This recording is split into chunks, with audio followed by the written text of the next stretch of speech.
मैं वैष्णवी भगवान कल्कि का संदेश धरती पर बिखरे हुए सब लोगों तक पहुंचाने आई हूँ ताकि सबका उद्धार हो।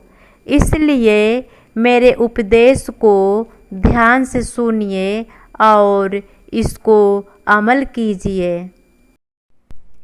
हे अंधकार में पड़े लोगों, तुम में धन इकट्ठा करने की होड़ लगी है, चाहे वह धन किसी भी तरीके से क्यों न आए।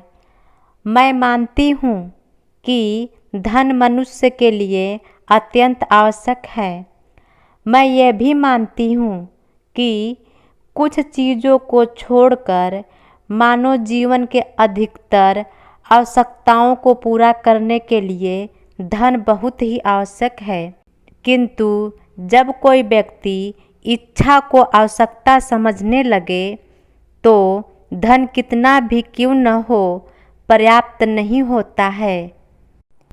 हे अंधकार में पड़े लोगों, ईश्वर पुत्र ने कहा कि इच्छाओं का कोई अंत नहीं है, इसलिए मनुष्य कभी न समाप्त होने वाली इच्छाओं की पूर्ति हेतु धन संचय को ही अपने जीवन का लक्ष्य समझ लेता है। वह लोभी बन जाता है।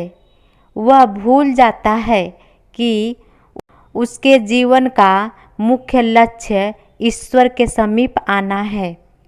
ऐसे लोभी व्यक्तियों को अपने मृत्यु के समय भी यही दुख रहता है कि उन्होंने क्या कुछ नहीं पाया और क्या शेष रह गया।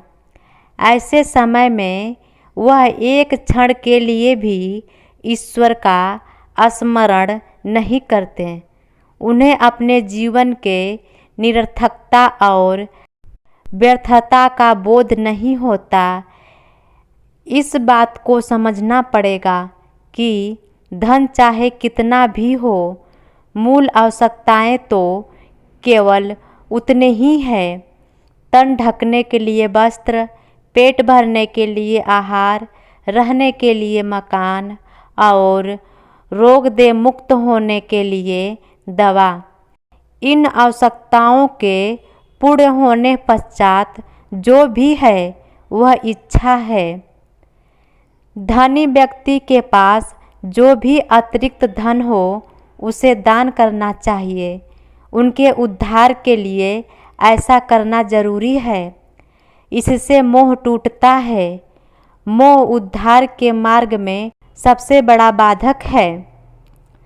दान से दूसरा फायदा है, संसार में समानता आएगी, द्वेष नहीं होगा बल्कि सदा बनी रहेगी। किंतु कुछ व्यक्ति इस तथ्य को समझ नहीं पाते।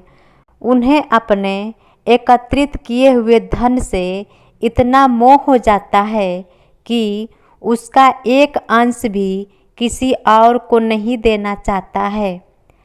शक्तिशाली बनना अत्यंत कठिन है, किंतु उससे भी कठिन होता है हमेशा शक्तिशाली बने रहना। इसके लिए आवश्यक है कि आप ईश्वर से प्राप्त शक्तियों का सम्मान करें। स्वयं पर नियंत्रण खो देने से आपका पतन हो जाएगा। जब तक इस समस्त संसार में बुराई है तब तक अच्छाई भी रहेंगे, किंतु अच्छाई और बुराई के युद्ध में जीत हमेशा अच्छाई की ही होती है।